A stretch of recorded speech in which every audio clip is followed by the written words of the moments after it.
Coming up, we'll be talking to Ofir and Ariel from No Fear Counselling, who are back in our studios to talk about immigration and counseling. Today's focus will be on how immigrants adapt to counseling. Let's find out more. In our studios, it's my pleasure to introduce to you Ofir and Ariel, and both of them are from No Fear Counselling. They have been in the studios before. So today we're going to continue the counseling skills, talking about counseling, how can people be able to benefit from counseling. And a lot of people do have fear of going to see a therapist or a counselor. So we want to break that myth, and these two professionals are here who will be talking about that. So welcome to both of you. Thank you for having us again. Yeah, thank you. It's great to be here. Okay. So today we're going to talk a little bit about immigration and the relation to that to counseling. They are like Canada is built up or made up of immigrants. So do you think counseling is something that we as immigrants explore too when we have issues in the relationship or something like that? Yeah, I can definitely think that immigrants could benefit from going to counseling. Yeah. Like during this immigration process, like they face a lot of challenges, right? Yeah. Transition to a new country, new work, learning a new language, right? And really being away from the country that you're from, and that's very challenging and can be stressful. And a lot of times, people might feel really down.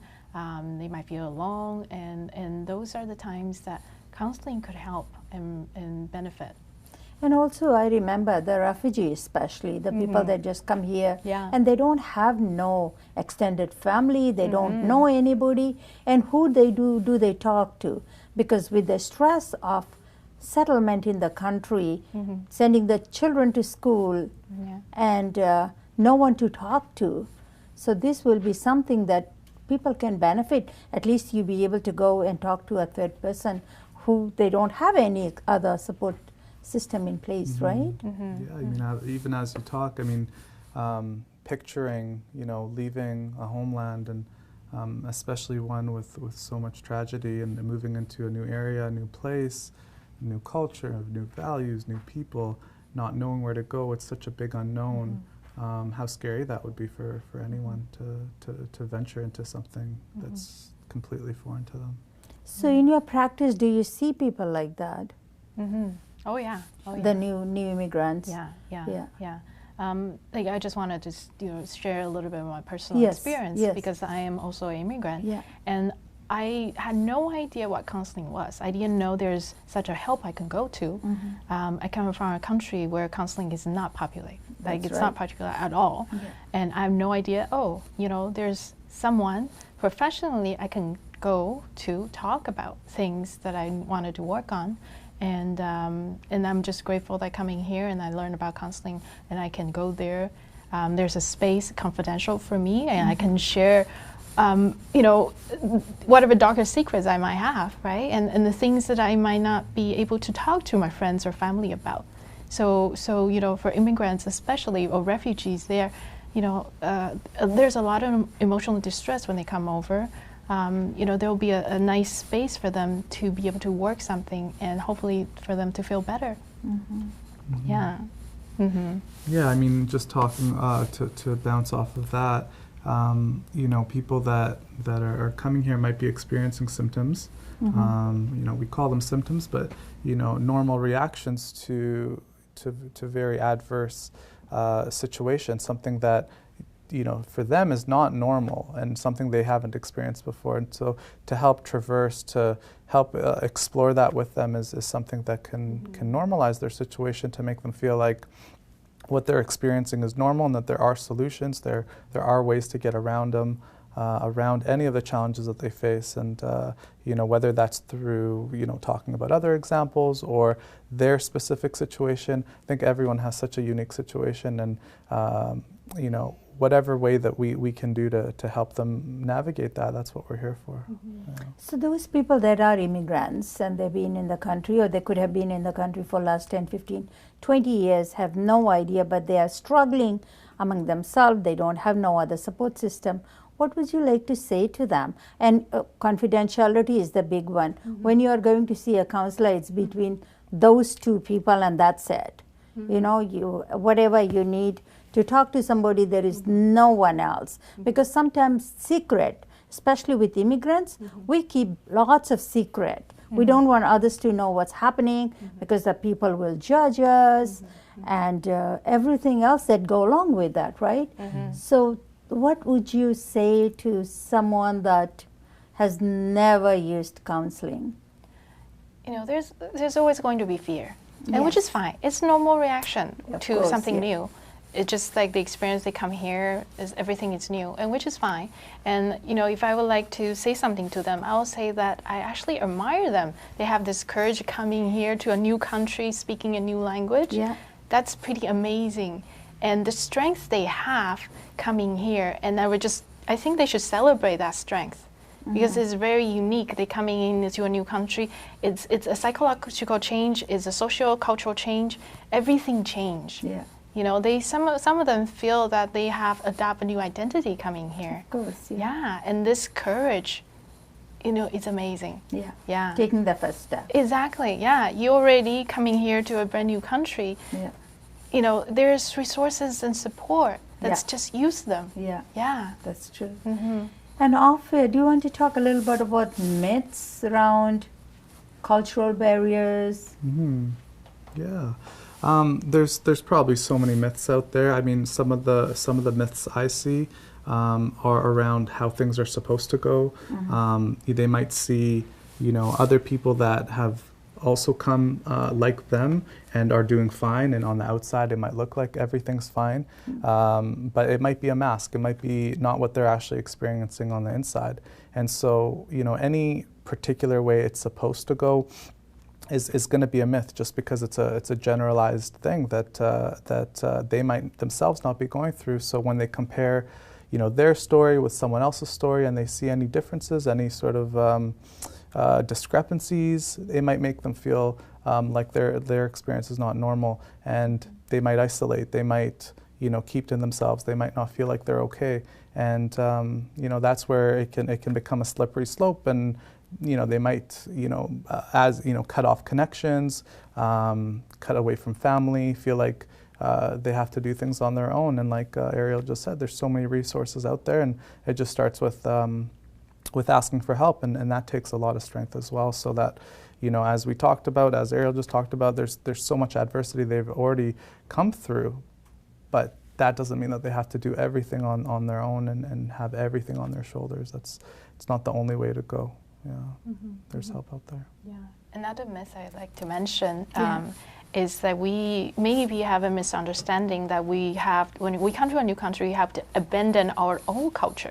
And that's not the case. The study shows that integration of the two cultures is actually the best. And is the most promoting the most well-being. So either the ones that you separated from the mainstream culture is, you know, you don't really get to experience the life here. If you're a marginalization, that means you don't get, you know, to interact with any of the culture, which you feel quite lonely.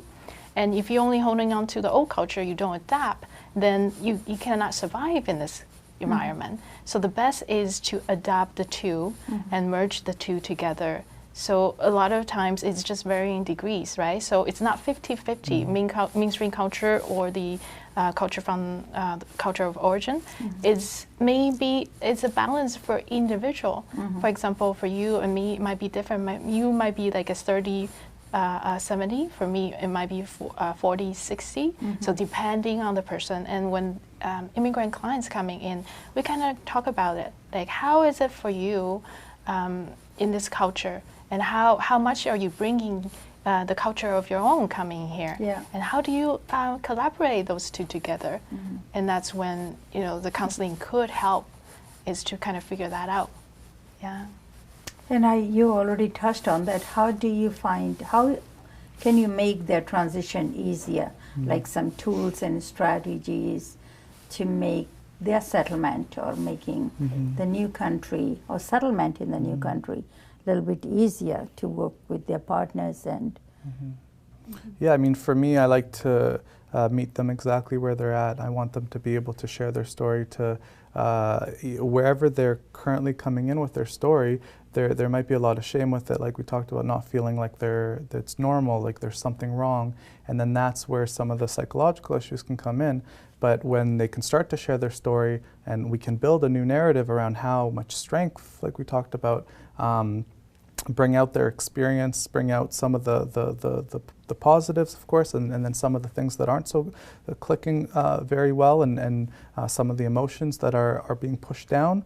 Once we can get them to start to feel okay about those things, start to go through their emotions, start to confront them, a lot of the things that are keeping them down, they start to lift up, they start to feel lighter.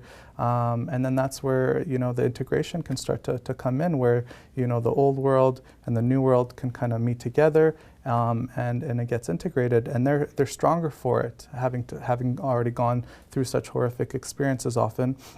Now they have that story, and now they're able to make it to the other side, and it's part of their whole story of how they got here, how they confronted their negative experiences, come out the other side, and have all these tools and resources now that they wouldn't have had when they started. I was going to also say, or ask you a little bit, to talk a little bit about regression.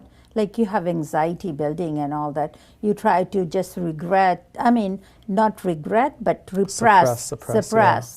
And it's one top of the other and all that. And the end of the thing, you just don't know. And a lot of anxiety and depression also, because of you are not able to deal with it or talk to anybody about what's happening in your life. I think that is also a very key point that maybe one of you can talk about that too. Sure, yeah, I mean, it could become, I think we touched on it with the isolation, it can become a slippery slope. Yeah. One thing starts to build on another thing, and if something becomes a little overwhelming, and then you feel like kind of pushing back, or you feel like I can't handle this, or you suppress, and you might start coping in ways that you haven't before, and before you know it, things don't make sense, the world doesn't make sense, everything becomes really scary, you don't feel like you can share your story with anyone, and then just one thing after another, it can become magnified, and it can become exponential and get worse and worse and worse over time. And so if you notice any of these symptoms where it's not just momentary overwhelm just that day, but it's starting to eat at you, it's starting to affect your work, your personal relationships, that's where a lot of times, counseling can be really beneficial, and either it can become an emergency thing, but it can also become a preventative thing where you're catching it ahead of time. And sort of the trajectory where it might be going, you can catch it early and turn it around, and oftentimes that becomes more effective than having to wait until it's really, really bad. And both of you are professionals, so you have you do one-to-one counseling, right? Yeah. So you want to talk a little bit about that and give your address or your phone number or your website, that people that are watching today, and then they would be able to stay in contact or contact you? Yeah. We both do individual for both of us, and I do couples as well. Oftentimes, immigration issues don't just affect the person. When one person sort of slowly becoming dysfunctional, or symptoms are coming up, it can often affect their children's lives, their partners' lives, their whole extended family as well, when they sort of step out of their healthy cycles and now some negative ones come up. You can find us on our website, www.nofearcounseling.com. Hopefully at the bottom, like last time, we'll have our emails underneath there as well. Thank you very much for both of you coming in to talk to our audience about the benefits of doing one-to-one counseling and be able to talk to one of the professionals. Thank you.